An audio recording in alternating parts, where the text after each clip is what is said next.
ሳሞሪ ቱሬ አፍሪካውያን በአፍሪካ ውስጥ ያልተጋበዙ እንግዶች የሆኑት የአውሮፓ ቅኝ ገዢዎችን አልተቀበሉም። አፍሪካውያን የአውሮፓን ቅኝ ገዢዎች የቻሉትን ያህል ለመቋቋም ሞክረዋል። ቅኝ ገዢዎቹ አፍሪካን በቅኝ ግዛት ለመያዝ የተለያዩ ዘዴዎችን ተጠቀሙ። በአህጉሪቱ ላይ ያላቸውን ቁጥጥር ለማራዘም የውሸት ስምምነቶችን ተጠቅመዋል። ስምምነቶቹ የፈለጉትን ሳያመጡላቸው ሲቀሩ የአውሮፓ ቅኝ ገዢዎች የኃይል እርምጃ ወሰዱ። በሌላ በኩል አፍሪካኖች ለቅኝ ገዢዎች ጥቃት ምላሽ የሰጡት በሁለት መንገድ ነው። አፍሪካውያን ለቅኝ ገዢዎች የሰጡት ምላሽ ሰላማዊና የጥቃት ዘዴዎችን ያካትታል። በተግባር የአፍሪካ ማህበረሰብ ቅኝ ገዢዎችን በማንኛውም መንገድ ተቃውሟል እና በኋላም የአውሮፓ ግስጋሴ ክልሎች ተቃውሞ ነበር። ነገር ግን አንዱ ክልል ወደ ሌላው የተቃውሞ ጥንካሬ ልዩነት ነበር። የአፍሪካ ተቃውሞ ግልጽ የሆነ መሰረት ነበረው። ማለትም ተቃውሞው ሉዓላዊነታቸውን ለማስጠበቅ የተደረገ ሙከራ ነበር።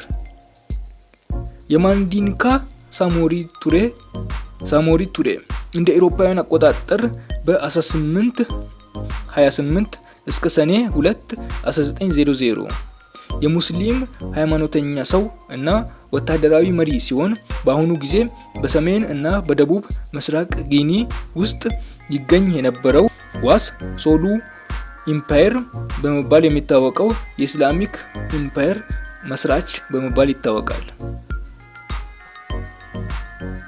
በሳሞሪ ቱሬ የተፈጠሩ ግዛት ክፍሎች የነበሩ አካባቢዎች ሲየራ ሊዮን፣ ኮት ዲቫር እና ቡርኪና ፋሶ ግዛቶች ያጠቃልላል።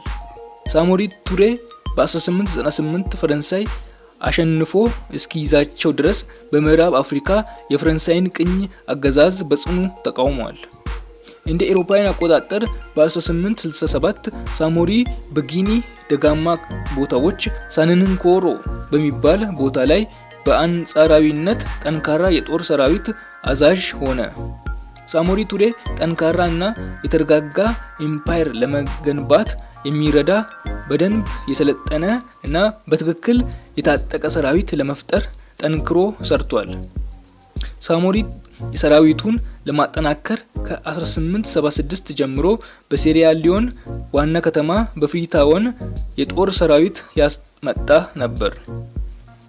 ወታደራዊ ኃይሉ ቡሬ ተብሎ የሚጠራውን የወርቅ ማዕድን መውጫ ለመቆጣጠር አስችሎታል።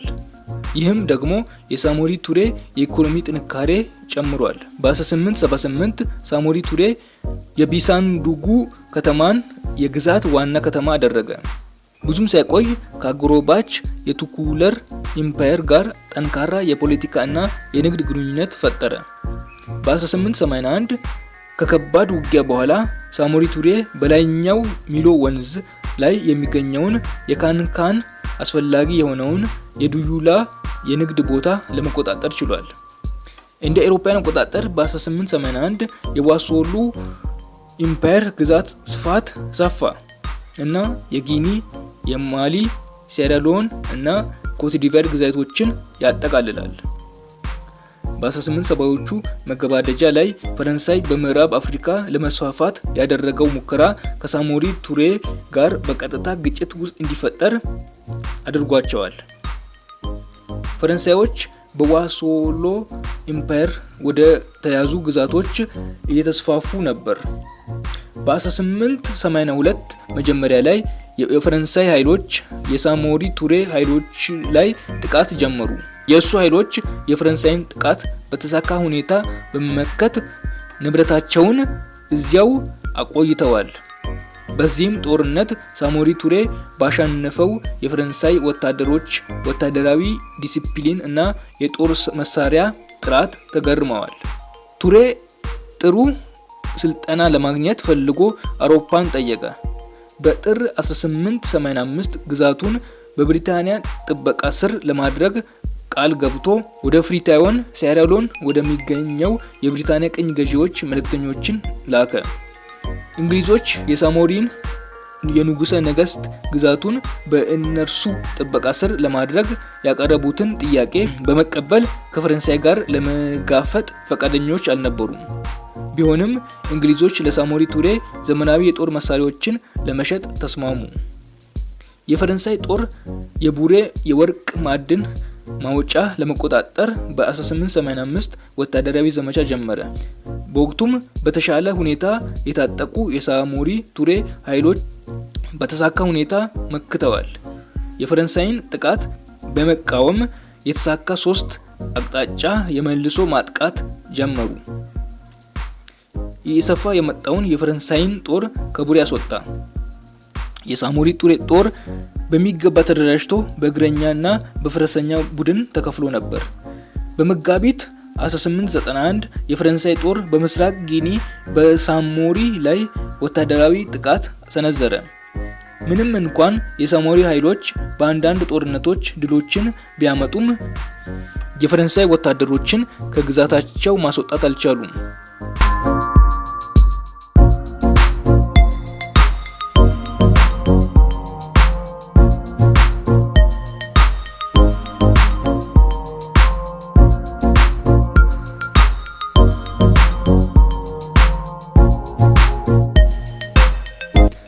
በሰኔ 1892 የፈረንሳይ ወታደሮች የሳሞሪ ቱሬ ጦርን ድል በማድረግ የኤምፓየር ዋና ከተማ የሆነችውን ቢሳንጉዱን ያዙ።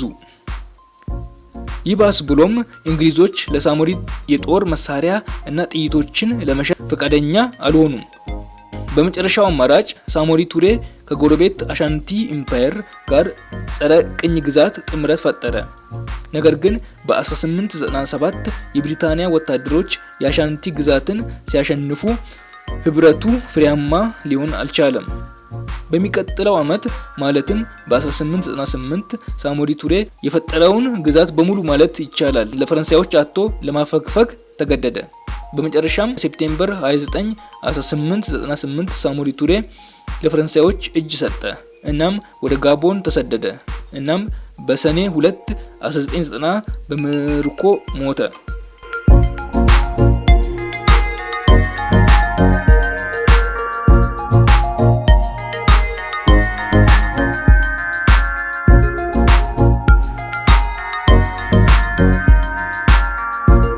አፍሪካውያን የአውሮፓ ሀያላን አገሮችን በቅኝ ግዛት ውስጥ እንዳይገቡ ለማድረግ ያደረጉት ሙከራ አልተሳካም። ከፊል የአውሮፓ ወራሪዎች ላይ የአፍሪካ ተቃውሞዎች በደንብ የተደራጁ ስላልነበሩ ነው። አውሮፓውያን በወታደራዊ ስልጠና እና የጦር መሳሪያ ጥራት የላቀ የበላይነት ነበራቸው። በአፍሪካ ብቸኛዋ የተሳካ የጸረ ቅኝ ግዛት ትግል የኢትዮጵያ ብቻ ነበር።